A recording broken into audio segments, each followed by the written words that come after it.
Hola, nuevamente le damos la bienvenida a este espacio de enseñanza, de reflexión que ha creado el Instituto Baxter para cada uno de ustedes. Esperamos que podamos estar dándole recursos, herramientas en diferentes áreas. En el podcast pasado estuvimos hablando acerca de un evento histórico del siglo XVI. En esta ocasión estaremos hablando de algo totalmente distinto, totalmente diferente. Y para eso hemos aprovechado la presencia de nuestro hermano Juan José Flores, el cual él es un egresado de esta alma mater. Él es psicólogo clínico y Dios le ha permitido obtener 2 maestrías, una en terapia familiar y otra también con vinculación terapéutica. Así que vamos a aprovechar entonces la presencia de él en este espacio. Hermano Juan José, ¿cómo se siente estar nuevamente acá en su casa, en su alma mater? Agradecido y bendecido de poder estar aquí en mi alma mater y también de poder estar compartiendo con ustedes, compañeros, colegas, y que estamos en este caminar de poder servir y trascender, transformar y acompañar. En ocasiones en este caminar cristiano, a veces es muy difícil encontrar psicólogos cristianos. Usualmente uno encuentra cristianos que hacen consejería, pero no tienen una formación académica formal en el área de la psicología. O a veces encuentran unos buenos terapeutas, pero que no tienen un bagaje teológico, ¿no? En este caso tenemos la bendición de tenerlo a usted acá con nosotros, que tiene ambas cosas, ambas dimensiones. Después de que egresa de Baxter, ¿cómo es que el hermano Juan José se interesa en el estudio de la psicología clínica? Muy bien. Conscientemente fue porque me di cuenta que en mi campo ministerial, que estaba trabajando a tiempo completo, no tenía las herramientas necesarias. Sentía que no tenía herramientas porque daba consejería, pero sentía que no había un acompañamiento mucho más profundo. Entonces ahí fue cuando dije, voy a estudiar psicología para poder tener las herramientas, para poder servir en el reino. Posteriormente a eso estudié una maestría en familiar sistémica cuando me di cuenta que el tema de familia en la iglesia es muy importante, muy trascendental, pareja igual. Entonces también me involucré en eso. Pero con el tiempo entendí que estudié psicología clínica también era por entender mis propios traumas. Algo que comentaba con Juan José fuera de cámara es que hay muchos teóricos que se niegan a hablar de psicología y pastoral. Se niegan a esa unificación de... Algunos dicen 2 áreas muy distintas, pero usted lo ha logrado vincular. ¿Cómo es eso de unir la pastoral, la teología, con la parte psicológica? Muy bien. Me parece que he logrado, después de hacer procesos personales muy profundos, después de quiebres, que claramente uno tiene las noches oscuras del alma, entonces en esos procesos fue cuando la consejería no me permitía avanzar, o posiblemente cuando necesitaba un espacio más seguro, digamos, ¿no? Entonces fue cuando empecé en esos quiebres a entrar a un campo mucho más profundo, a trabajar mis emociones, mi cuerpo.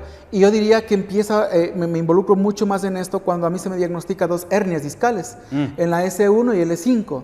Y prácticamente el neurólogo me dijo, tienes que estar operado sí o sí.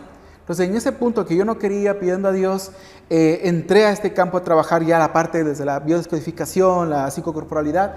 Y entonces mis terapeutas me dijeron, con los que ingresé, y en la formación que ingresé en la transpersonal integral, me dijeron, eso se puede sanar si llegas a la raíz. Y la raíz es netamente, el trauma es una raíz emocional. Entonces yo dije, voy a probar porque yo no quiero ir al quirófano, ¿verdad? Y entonces, después de 2 años intensos de psicoterapia en todos los procesos, biodescodificación, emocional, mental, con medicina homeopática y algunos procesos espirituales, al final, gracias a Dios, el año pasado se me confirmó que las hernias habían desaparecido. Entonces, ahí fue cuando logré integrar y reconocer que nosotros somos cuerpo y el alma está subdividida en emoción, pensamiento, el deseo, ¿verdad? Y la parte espiritual. Entonces, entonces ahí es cuando logro comprender e integrar este tema de que es imposible estudiar, es imposible acompañar al ser humano o entenderse uno mismo si no lo hace de una manera integral. Y la manera integral es integrar el cuerpo, donde se deposita todas las memorias corporales, incluso los traumas, el tema de las emociones, nosotros somos, yo digo que somos analfabetos en el tema emocional. Le preguntamos a cualquier persona, ¿cómo te sientes? Va a decir bien o mal, pero no es una emoción. Y cuando se les pide, siente, cierra los ojos y siente, ¿qué emoción tienes? Les cuesta identificar, y más incluso lo hablo desde mi campo como ministro. A mí me costó aprender hasta hace unos 5 o 6 años lo que era una emoción, identificarla claramente. Y el tema de los pensamientos y entender cómo la parte biológica desde la neuropsicología influye completamente entre el tema de los neurotransmisores, la neuroplasticidad, influye entre la emoción, el pensamiento, el sentimiento, ¿verdad? Los deseos y la parte corporal. Entonces todo eso está sincronizado y entender. Para mí fue muy importante entender cuando dice, ustedes son el templo y su cuerpo es el templo y la morada del Espíritu Santo. Y en este templo que está la parte biológica, emocional, mental, espiritual, que integra completamente. Y cuando se integra todos estos elementos, estamos hablando de espiritualidad. Muy interesante, ¿no? Que a veces uno tiende a ver al individuo separado, pero lo que usted está haciendo trata de involucrar todos estos elementos. Ahora, cuando se habla de esto, de lo emocional, ¿tiene algún tipo de vinculación con la inteligencia emocional de Goleman o es algo totalmente diferente? Cuando hablamos de la inteligencia emocional de Goleman, claro, Goleman nos enseña a identificarla y a saber cómo gestionarla. Claramente esas técnicas o ese enfoque de Goleman también se lo integra desde la parte emocional, pero hay que comprender también que la emoción no solamente es un pensamiento, un proceso neurobiológico, también es una emoción, esta emoción también es una energía que está conectada con la parte espiritual y también la emoción se observa en el cuerpo, por eso es que hoy por hoy se estudia la biodescodificación y la epigenética, porque la biodescodificación dice que cada malestar del cuerpo está vinculado con una emoción que no ha sido gestionada por eventos dolorosos o traumáticos que no lo supimos. Obviamente en nuestra niñez o parte de nuestro desarrollo evolutivo no lo pudimos gestionar. Entonces, esto se vincula también, y a veces a las personas no les gusta hablar de la emoción, pero si vamos a hablar de Jesús, Jesús lloró, Jesús tuvo ansiedad, Jesús tuvo tristeza, ¿verdad? Jesús incluso se mostró muy vulnerable cuando les dijo a sus discípulos, voy a orar, acompáñenme, velen. O sea, en otras palabras, acompáñenme y estén pendientes de lo que yo estoy haciendo también. Entonces, habla de esta parte emocional. Lloró por su amigo, ¿verdad? Lloró por Jerusalén. Entonces, se puede observar incluso al momento que está en la cruz, se ve la parte emocional de Jesús, ¿no? Padre, Padre, ¿por qué me has abandonado? O incluso, no quiero tomar esta copa, pero que se haga tu voluntad. Entonces, habla de los momentos emocionales profundos de Jesús. E incluso se ve en personajes bíblicos cómo habla mucho de la emoción que es parte del ser. ¿Por qué? Porque incluso cuando hablamos de paz, gozo, tranquilidad, amabilidad, eso se conecta mucho con la emoción. Entonces, ¿cómo puedo sentir gozo si no sé lo que es la emoción de la alegría? Porque están conectados en ese sentido. Entonces, por eso es que es muy importante reconocer las emociones como una forma una forma de sentir espiritual. Y no solo eso, sino nuestro acompañamiento también, ¿no? ¿Cómo puedo ser empático con una persona? Porque eso es una de las bases de la consejería o de lo que sea, la parte de la empatía o acompañar a nuestros hijos, a la pareja. Sí, la empatía sí o sí es ponerse en lugar de la otra, pero también desde la parte emocional. Entonces, la emoción está ligada, yo puedo decir directamente que la emoción está completamente ligada o está correlacionada con la parte espiritual. Fíjate que lo que usted me dice me hace recordar lo que dice este historiador Soto, que él clasifica, ¿no?, las diferentes divisiones dentro del movimiento de restauración, y él habla de las iglesias de Cristo como iglesias de Cristo cerebrales. Sea iglesias donde se adora con el cerebro, pero se carece de la emoción. De hecho, los que nos están escuchando y son parte o miembros de la Iglesia de Cristo, saben que otros nos han etiquetado como la iglesia donde no hay emociones. Es la iglesia donde no se llora, la iglesia donde tenemos que limitar lo que nosotros sentimos, ¿verdad? Entonces, ¿cómo hace usted para manejar eso, especialmente en la parte teológica, pastoral, para vincular lo importante que son las emociones cuando venimos de una tradición que nos dice que no es correcto proyectar estas emociones, especialmente cuando se vinculan con Dios? Exactamente. Cuando yo entendí que cuando yo no expreso mis emociones, estoy reprimiendo. Y el reprimir me genera el no poder expresar de manera integral esa adoración, como dice la palabra, ¿no? Hay que adorar, busca a Dios adoradores en espíritu y en verdad. Y cuando habla de verdad, habla de esta integridad entre el pensamiento, la emoción y el sentir. Entonces, y eso se va a observar a través del cuerpo. Quizás yo he estado en lugares quizás donde comienzan a alzar las manos o saltar, lo que sea, pero yo personalmente, obviamente vengo de la tradición de la iglesia, donde yo generalmente logro yo lo puedo decir, es cerrar mis ojos, sentir la emoción, ¿verdad? Permitirme expresarla por un llanto o una alegría y cantar el coro que se está diciendo o el himno espiritual que se está realizando, y en ese sentido incluso sentir a nivel corporal cómo la emoción y el Espíritu Santo se mueven en el ser. Entonces, ¿cómo he logrado? Reconocer que Dios nos ha hecho completos, nos ha hecho, como expliqué hace un momento, con un cuerpo que es el templo, y este templo tiene emoción, pensamiento, sentimientos, este tema de los deseos. Entonces, incluso yo puedo decir que ahí está el ser, ¿verdad? Que se compone con el sentir, el hacer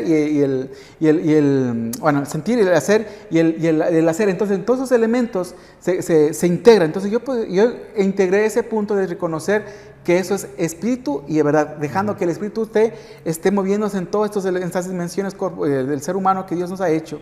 Entonces, ¿cómo lo he logrado? Respetar esa creación, reconocer que Dios me ha hecho así y agradecer a Dios porque me ha hecho eso, porque gracias a esas emociones logro identificarme con el dolor de la otra persona y reconocer que Dios me ha hecho así y que eso es una parte de lo que yo necesito exponerla, expresarla para poder entrar en ese campo de espíritu y en verdad. Y también, obviamente, respetar a las personas que lo hacen de su manera diferente de poder expresarla y también de los que no lo hacen. Y como usted bien dice, sí, nosotros hay una corriente que se caracteriza por ser muy cognitiva. Y si nos vamos solo por la parte cognitiva, nos olvidamos de otros elementos y quizás eso es lo que hace mucha falta. Usted mencionó dos cosas muy importantes, dolor y emociones. Me hace recordar, por ejemplo, los grupos carismáticos. Ellos tienen esta vinculación emocional en su liturgia, en su culto religioso. Y bueno, hay personas que dicen, me siento que me quité una gran carga de encima, ¿no? Porque fueron, lloraron, hicieron catarsis. Y entonces, en la tradición de nuestras congregaciones, ¿se encuentra algo similar? ¿Hay una especie de espacio para eso? En la mayoría, lastimosamente, no existe ese espacio de libertad y que sea en orden, y siempre respetando el orden y la liturgia, ¿no?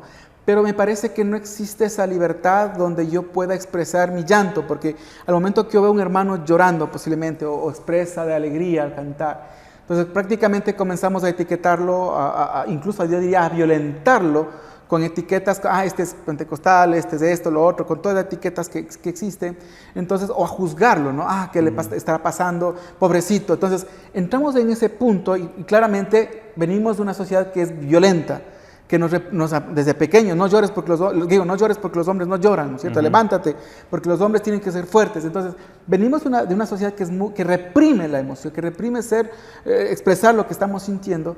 Y claramente en estas liturgias muchas veces se encuentra este espacio. Entonces, se encuentra esta limitación. Entonces, yo diría que por eso es que quizás la adoración puede convertirse en algo muy cognitivo, pero no sentido. Y claramente eso genera que sea incompleta. En los grupos carismáticos, como bien lo mencionó, se permite esa expresión de catarsis, esa expresión de júbilo, esa expresión en muchos sentidos. Claro que algunos posiblemente se van al extremo, ¿no? Que obviamente es otra situación de observar, porque quizás se va mucho a lo instintual, más no integra la parte mental. Por eso es que este tema, la liturgia, sí debería integrarse estos tres elementos de manera, yo diría, funcional, correlacional, porque en algunos momentos puede irse solo a lo instintual, solo a lo corporal, pero sin hacerlo con el entendimiento. Pero en cambio, hay que hacerlo con entendimiento, pero también integrándolo. Entonces, no existe. Yo digo que la mayoría no existe. En mi experiencia personal he visto y he sentido esto más en Guatemala, en las congregaciones de Guatemala sí he sentido esto. Me parece que ellos se están aperturando a esta situación. Por eso que justamente en diciembre va a haber un campamento sobre esto de Proxuneo y donde estamos apoyando en este tema de integrar entre la letra de la canción, que no sea muy revictimizante o muy desde la victimismo, que sea sanadora, con la emoción y también con el tema de esta libertad de poder expresar al ser en su plenitud ante la presencia de Dios. Y creo que también hay una vinculación cultural importante. Por ejemplo, cuando uno ve las iglesias afrodescendientes en Estados Unidos, claro. Claramente ellos expresan sus emociones. Hay una diferencia muy marcada entre las iglesias afrodescendientes con las iglesias con tendencia cultural anglo. Y bueno, se puede ver con diferentes matices. Hablando de esto del dolor, tengo entendido que usted ha trabajado en la Fiscalía de su país, dando acompañamiento al dolor, especialmente de mujeres que han estado en contextos de vulnerabilidad. Quisiera hablarnos un poquito acerca de su experiencia en eso. Sí, Dios me permitió trabajar como perito forense en la Fiscalía durante 5 años, ¿sí? Antes de eso también trabajé en el Ministerio de Salud Pública, en un hospital básico, atendiendo a personas especialmente en procesos de violencia, que vivieron violencia. Entonces, pero en la Fiscalía básicamente pude experimentar el trabajo de poder evaluar el daño emocional, la afectación emocional que mujeres o niños o adolescentes se observó como un daño psicológico a raíz de experiencias de violencia física, psicológica, sexual en esos contextos. Entonces eso me permitió reconocer las diferentes formas del dolor, las emociones, las distorsiones cognitivas que luego se quedan en el ser como creencias limitantes. Entonces, observar cómo todos estos eventos, en estos eventos traumáticos y cómo también el sistema familiar, ¿verdad? Corroboró a que esto se revictimice más, se haga más fuerte esta afectación, o a su vez poder ayudar. Entonces, tuve esa experiencia, también tuve la experiencia en ese mismo contexto, evaluar a los agresores, ¿no? Violadores, asesinos, agresores. Entonces, también fue muy bonito poder conocer este ambiente, este espacio para poder perfilar a estas personas que eran los que cometían estos delitos. Y para mí fue muy impactante los dos espacios, y lo voy a hacer como un testimonio. El espacio de evaluar a las víctimas, especialmente niños y niñas, en ese proceso a mí me permitió entrar a tocar mis heridas. ¿Sí? Porque cuando yo evaluaba niños o niñas que fueron violentados física, psicológicamente, sexualmente, en algún punto comencé a entrar en un proceso de ser como el reflejo, ¿verdad? Incluso a cierta forma contrarreferencia, pero era como que lo que miraba ahí comenzó mi cuerpo, mi alma, mi ser a ser tocado, y por eso es que incluso ahí, estando en la Fiscalía, entré en un proceso de ansiedad y depresión, ¿verdad? Entonces, y cuando luego busqué la causa, el origen de esto, claramente era porque luego descubrí que inconscientemente estaba tocando mis heridas, que no las había resuelto, y que en ese momento el Espíritu Santo, Dios estaba ya usando estos elementos para llevarlo a un punto más profundo, también de un trabajo. Entonces, para mí fue muy profundo eso, reconocer las heridas que traemos todos, especialmente las personas. Yo puedo decir que hoy por hoy se reconoce que las personas, especialmente que hemos pasado por muchas heridas en nuestra infancia, todos pasamos por ellas, absolutamente todos. Pero los que estamos en el tema de trabajo con las personas, ¿verdad? Predicadores, trabajadores de salud, lo que sea, todos estos personajes hoy por hoy se ha demostrado que asumimos el papel de salvadores. Y ese papel de salvador de las personas está muy vinculado con heridas no resueltas, que queremos por medio de eso compensar eso, que inconscientemente no nos damos cuenta. Pero por otro lado fue muy interesante observar que cuando yo evaluaba a los agresores de pareja, a los violadores, asesinos, era interesante observar, me refiero a los que eran circunstanciales, no me refiero a los seriales, porque es otro tema ahí, pero cuando evaluaba a los que eran circunstanciales, o sea, que no es que era su costumbre o su vida, sí, pero era interesante observar que perfilando la personalidad de estas personas, era interesante reconocer que en un 80% yo tenía cosas de ellos, ¿verdad? O 90%, o personas que yo conocía en el campo ministerial, o que atendí en consulta externa. Entonces yo decía, entonces luego me di cuenta que solo era una línea fina que nos separaba, ¿verdad? Entonces eso me llevó incluso a entender, a tomar con mayor seriedad mi vida, porque decía, si ellos llegaron a hacer este tipo de cosas, o conscientemente hacen este tipo de cosas, claramente yo probablemente estoy repitiendo o haciendo cosas inconscientemente. Entonces eso me llevó a tomar mayor conciencia de que necesito ir hacia adentro con el Espíritu Santo a observar qué hay en mi alma que no estoy viendo, que quizás los demás ven, o posiblemente no lo veo, pero posiblemente más adelante las personas más cercanas a mí lo van a ver o lo van a experimentar. Entonces, estos dos elementos, yo puedo decir que experimenté desde este trabajo, me permitió reconocerme más, verme más a mí, tomar más en serio mi proceso de sanación en el Espíritu Santo, el proceso de santificación, y también integrar otras herramientas para poder acompañar en la comunidad cristiana. Bueno, hay varias preguntas que se me vienen a mi mente, pero voy a hacer una. ¿Qué tan desafiante es trabajar con el dolor humano? Trabajar con el dolor humano es muy desafiante. Desde la experiencia que yo tengo, puedo decir, y les acabo de comentar, trabajar con el dolor humano es muy desafiante cuando yo no he trabajado mis heridas, cuando no he trabajado mi dolor, cuando he reprimido por años mi dolor, consciente o inconscientemente, que la mayoría es inconsciente, y por hoy está demostrado que somos conscientes de entre el 15 al 20%, otros del 10%, pero ese 80% que está inconsciente, cuando no ha sido resuelto, cuando no ha sido trabajado, y trabajar con el dolor de otras personas, puede convertirse en una carga, en un dolor más, puede generarme en mí mayor dolor, mayor impotencia, mayor ansiedad, puede generar incluso que en ese dolor, acompañando a la otra persona, desde mi dolor, desde mi miedo, puedo dejar en el otro mi miedo, mi dolor,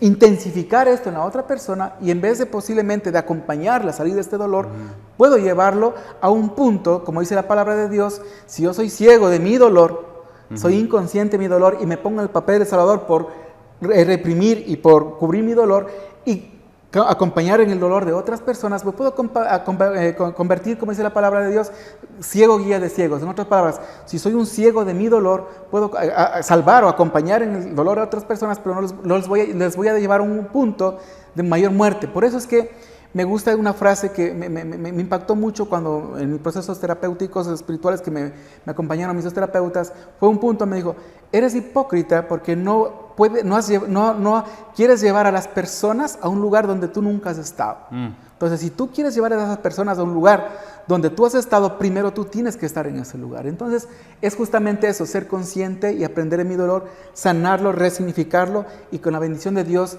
que tenga una transformación para poder acompañar. Una tesis que usted propone es que todos tenemos traumas, probablemente allá en la pantalla, quien nos está viendo en el celular, en su tablet, dirá: no, pero yo tuve una niñez tranquila, yo no recuerdo ninguna situación problemática. Entonces, ¿qué decir a aquellos que se niegan a esa tesis de que todos tenemos algunas situaciones de nuestra vida? Muy bien. En primer lugar, ¿quién viene de una familia perfecta? ¿Sí? ¿Quién viene o sea, nadie puede decir que viene de una relación perfecta. Funcional sí, que funciona, desarrolla, pero eso no quiere decir que es perfecta. Primero. Segundo, ¿quién viene de hermanos que toda la relación fue perfecta? ¿Quién no ha peleado con un hermano? ¿Quién el hermano le ha dicho: vos eres adoptado, vos eres esta opción? ¿No? Y esos procesos de pequeños, o sea, y uno lloró y todo demás. ¿Quién estuvo en una escuela que era netamente perfecta o funcional? Ahí sufrimos bullying, violencia física, psicológica. ¿Quién tuvo maestros completamente funcionales? Entonces, es imposible en este contexto, ¿verdad? A lo menos en nuestro contexto latino especialmente me refiero, al menos se dice que al menos de cada 10 niños, al menos 8 o 6, de 8 a 6 sufren violencia física, psicológica, y de cada 10, al menos 3 o 4 sufren algún tipo de agresión sexual. Entonces, venimos de una violencia, de un ambiente violento. Segundo, hay que reconocer que nuestra personalidad se estructura de lo que vivimos en nuestros primeros 7 años de vida, pero también nosotros somos el producto de nuestra herencia transgeneracional. Traemos traumas, dolores de nuestros ancestros, de nuestras familias. Hoy por hoy hay estudios que han demostrado que traemos traumas hasta la 5ª generación atrás. Entonces, muchos ni siquiera conocen la vida de sus abuelos, ni siquiera saben el nombre de sus abuelos, ¿verdad? No sé quién fue mi abuelo. Entonces, si desconoces eso, traemos heridas ahí. Entonces, ya está demostrado incluso que en el ADN traemos el alma de la familia. Entonces, estos dos elementos estructuran la personalidad. Entonces, ¿qué implica? Que digamos que creció un ambiente perfecto, papás perfectos, hermanos perfectos, escuela perfecta, iglesia perfecta, digamos, que eso es utópico, es mentira. Pero de una familia hasta la 4ª, como es la 5ª que hoy demuestran los estudios. Entonces, si no es por un lado, es por el otro, pero que trae heridas, todos. Solamente que, perdón que corté, ¿por qué no nos acordamos? ¿Por qué no tenemos recuerdos de nuestra infancia? Claramente, ¿por qué? Porque como una forma de sobrevivencia o mecanismo de defensa es que bloqueamos esos recuerdos, pero que emocionalmente, corporalmente están en el cuerpo. Entonces, un ejercicio muy bueno que hay que hacer es: escribe tu infancia entre 0 a 4 años. Escribe los 10 eventos bonitos y 3 eventos difíciles. La mayoría ni se acuerda desde los 7, 8, recién de ahí comienza a acordarse. Entonces, las personas que dicen: no, mi infancia fue bonita, entonces describe tu infancia, como te explico, unos 10, 15 elementos muy bonitos entre los 0 a los 4 años, al menos. Si logras hacer todo eso, ¿verdad? En otras maneras, entonces digamos que posiblemente estamos hablando de que en realidad pasó eso. Si no, la persona o disoció, reprimió a través de la disociación, no se acuerda nada, o la otra es idealizó.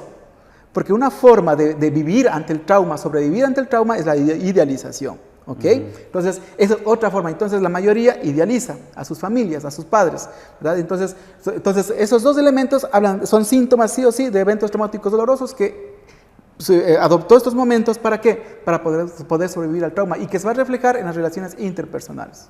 Bueno, súper interesante esto, ¿no? Hay bibliografía, en este momento se viene a la mente Horowitz, que dice que a veces los momentos de dolor son tan fuertes que no soportamos afrontarlos. Entonces, para amortiguar eso, tendemos a decir que nunca pasaron, a negarlos, Exactamente. o lo ponemos en la parte más privada de nuestra vida, y con un gran candado que no dejamos que nadie lo abra. Incluso entre familias, ¿no? A veces las familias tienen secretos, saben que hay situaciones ahí que dentro del entorno familiar saben que existieron, saben que pasaron, pero nadie se atreve a hablar de eso porque es prohibido hablar de lo que ocurrió. Hermano Juan José, entonces, ¿cómo afrontar ese trauma, cómo afrontar ese dolor, cómo afrontar esa situación problemática del pasado? Si decimos, ok, reconozco que hubo algo ahí, ahora, ¿qué hago? ¿Cómo le hago con esto, esta realidad a la cual me estoy enfrentando de que sí, hay una situación no resuelta de mi vida? Muy bien. Ahí es un punto que como Iglesia de Cristo que trabajamos, nos olvidamos de un elemento muy importante, el Espíritu Santo. ¿Okay? Si bien es cierto, somos cristocéntricos y Jesús, Cristo, excelente, pero quizás a veces nos olvidamos del Espíritu Santo. Y el Espíritu Santo cumple, ahorita digamos, 3 papeles muy importantes, como vemos como consolador o consejero, ¿verdad? Dentro de consolador y consejero, tal guía y consejero. Entonces, en este consuelo, ¿verdad? Este consolador, guía, está como también está como el abogado, ¿verdad? Entonces, como consolador, guía y abogado. Entonces, el Espíritu Santo, con estas 3 funciones muy importantes que tiene, yo diría que como guía, es reconocer que lo que me está afectando, si mi relación de pareja me está generando conflictos. O sea, sabemos hoy por hoy que esas relaciones de pareja es un patrón aprendido desde nuestra infancia por nuestros padres, o a su vez son producto de la herida no resuelta, ya sea una herida de rechazo, de abandono. Si en ese punto me doy cuenta que se repite y repite, cuando el Espíritu Santo, digo, el Espíritu Santo guíame, ya sea con un terapeuta, pero también con el Espíritu Santo, guíame a reconocer cuál es la raíz de este comportamiento, cuál es la raíz de esta emoción, de la ansiedad, lo que sea, la depresión. Entonces, esto va a guiarme sí o sí a buscar la verdad. Y recordemos que incluso, me encanta el salmo que dice, Dios ama a la verdad en lo íntimo. Y me gusta porque cuando yo estudié ese texto de Betujot, de lo íntimo que habla el salmista ahí, habla en lo profundo del alma. ¿Y qué es lo profundo del alma? En el inconsciente, donde está el candadito guardado. ¿Sí? Ahí está guardado eso. Entonces, esta verdad, y recordemos que el Espíritu Santo nos guía a la verdad, dice que la verdad nos hará libre y todo lo demás. Entonces, es sí o sí ir a través del Espíritu Santo, el acompañamiento, ir sí o sí a ir a esa raíz, nos guía esa raíz, para en esa raíz que el Espíritu Santo nos guía, buscar el consuelo, hacer esa catarsis, hacer reconocer que viví esto.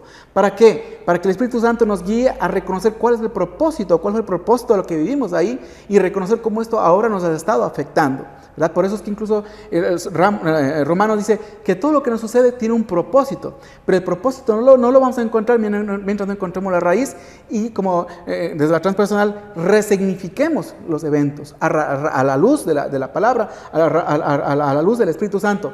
Y en ese evento, porque muchos de los pecados que hoy hablamos, muchos de ellos son heridas no resueltas. ¿Sí? Porque el pecado de la mentira, ¿por qué me hice mentiroso? Porque posiblemente de pequeño no hice la tarea, llegué tarde por jugar fútbol, para que no me castiguen, no me peguen, mentira, ¿no? Me quedé haciendo la tarea o cualquier cosa. Entonces, aprendí como un mecanismo de supervivencia y obviamente luego me hice un mentiroso de los buenos, ¿no es cierto? O sea, no bueno, o sea, mentiroso pesado, ¿sí?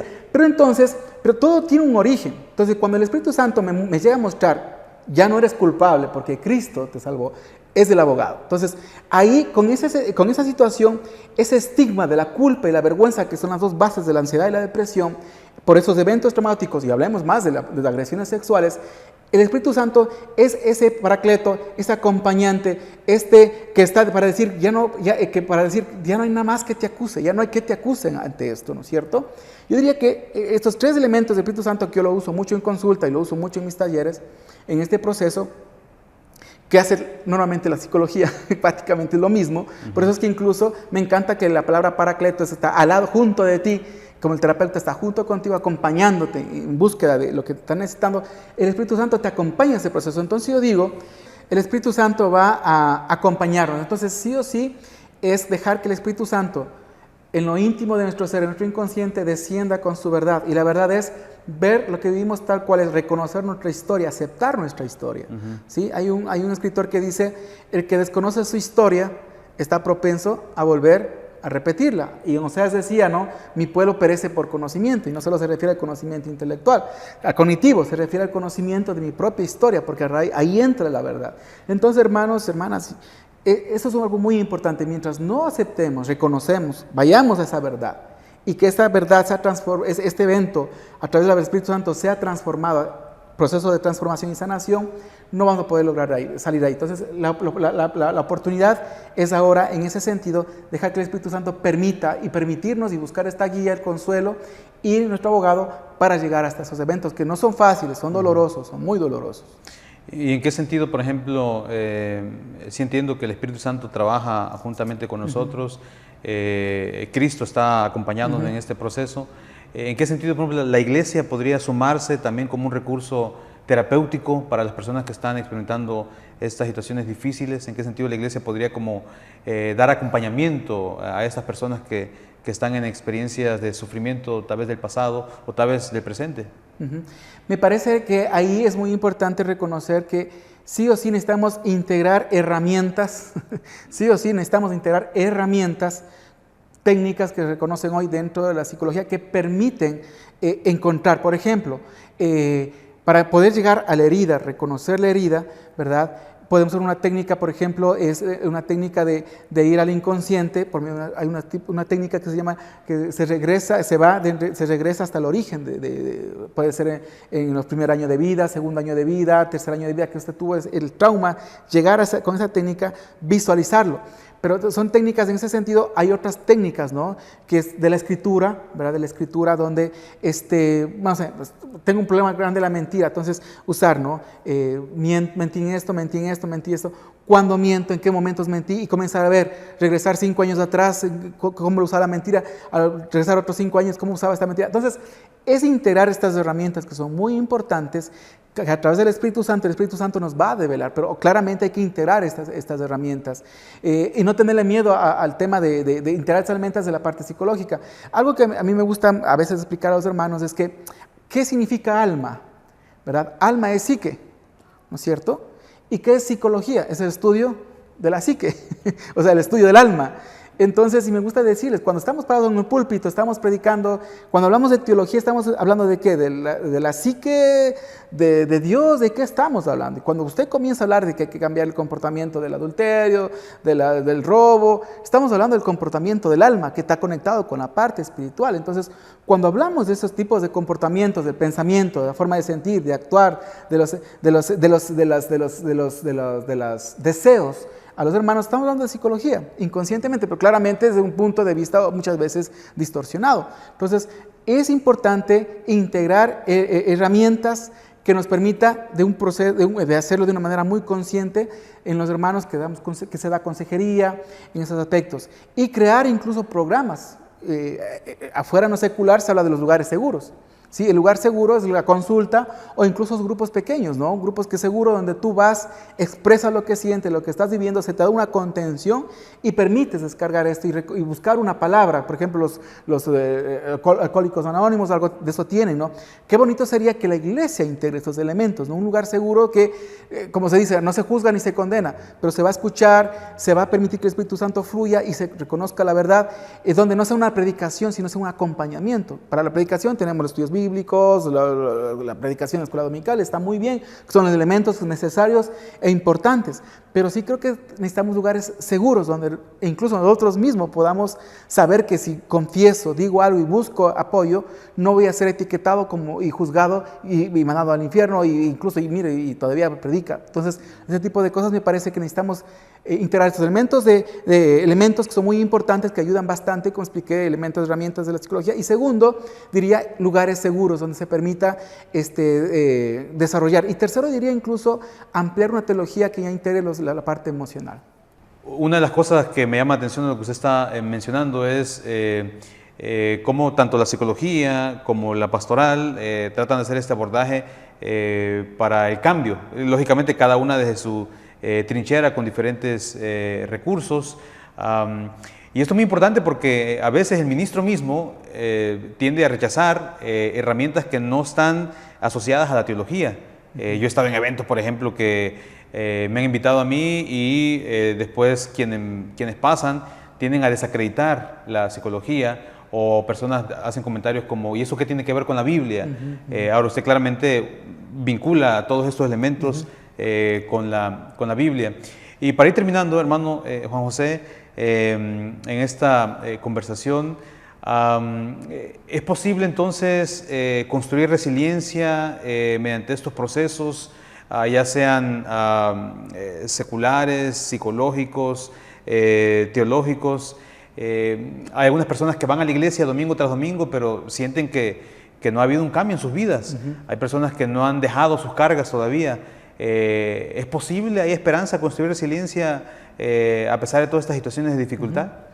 Un primer punto, yo diría que dentro del contexto de Iglesia de Cristo, si bien es cierto, hemos juzgado y condenado incluso a la Iglesia Católica por todo lo que hizo en algunos aspectos, pero yo diría que aún conservamos un legado de la Iglesia Católica. Y el legado que está bien marcado es el divorcio que la teología tiene con las demás ciencias, como la psicología, la neuropsicología, la medicina, la antropología, entre otros tipos de ciencias que están muy relacionadas, van de la mano, cuando nos permitimos desde el Espíritu Santo observar todo eso.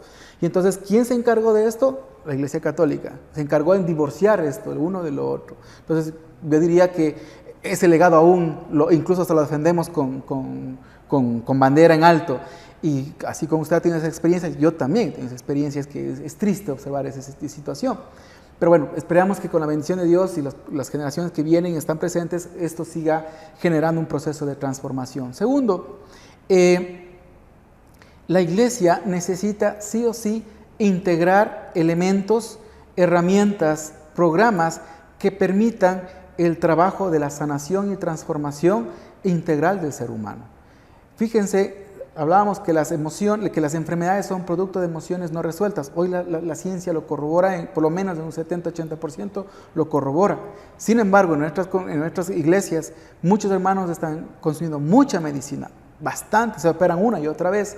Y sin embargo, eso ya es una muestra que probablemente es que están dependiendo de la ciencia, la medicina, paradójicamente, pero sin embargo no se permiten explorar y dejar que el Espíritu Santo permita ese proceso de sanación, porque es una oportunidad de sanación a nivel de la emoción, del espíritu, de manera integral. Entonces, la iglesia necesita crear estos programas, crear e integrar estos elementos para que la iglesia sea ese hospital, pero que no sea el hospital típico que tenemos en nuestros países, ¿no? Sin medicina, sin médicos y que ahí llegan a morirse, ¿no? Y que siguen ahí convalecientes. Que sea un hospital que en realidad llegue al punto de sanar el espíritu y el alma. Y estos elementos que estamos hablando son muy importantes, necesarios para tener programas y generar en nosotros estos procesos de la resiliencia, que es muy importante, que la resiliencia sí o sí es identificar para qué sucede esto desde el amor de Dios y estar convencidos que por fe esto tiene un propósito especial, reconocerlo y avanzar ahí. Pero eso va a ser posible cuando integremos esos otros elementos desde donde nosotros estamos incluso viviendo estos procesos, estos eventos críticos incluso, ¿no? Porque hay eventos críticos que se repiten cíclicamente una y otra vez, y eso no es que Dios quiere que pase eso, simplemente es porque desde nuestras heridas, desde nuestro ser que no observa eso, se repite como un aprendizaje que nosotros no lo vemos, pero hasta que aprendamos se repite. O sea, hasta pasar la materia se puede decir, ¿no? Entonces, es la oportunidad de que con el Espíritu Santo y las herramientas que estamos hablando se permitan o se integren para poder permitirnos ver con prontitud y en esa resiliencia avanzar hacia esa madurez espiritual. Me pareció curioso eso último que usted mencionó, que creo que todos estamos acostumbrados a escuchar la frase de que la iglesia es como un hospital, ¿no? Me llama la atención qué tipo de hospital queremos ser, donde la gente llega a morirse o la gente llega a recuperarse. ¿Estamos realmente ayudando a que mueran más rápido o estamos realmente ayudando a este proceso de recuperación y restauración en diferentes áreas de su vida? Queremos darle las gracias por este espacio, gracias por acompañarnos, por ilustrarnos, por enseñarnos. Sé que tiene una agenda también apretada, sé que se ha convertido un embajador de este modelo terapéutico. Si quisiera compartir dónde va a estar en los próximos eventos, para que así podamos darle seguimiento en las redes. Muy bien, gracias hermano por esta invitación. Con la bendición de Dios, el próximo mes voy a estar en la República Dominicana, justamente en el evento de conexiones de Great Cities, para los equipos misioneros. Los misioneros vamos a estar ahí haciendo, va a ser un trabajo de un taller terapéutico que lo denomino Reencuentro con la Gracia, donde justamente se trabajan estos elementos a nivel corporal, emocional, mental y espiritual con todo el contexto teológico, que es netamente vivencial, es netamente ir a tocar las heridas, resignificarlas y hacer una catarsis para poder integrar el aprendizaje.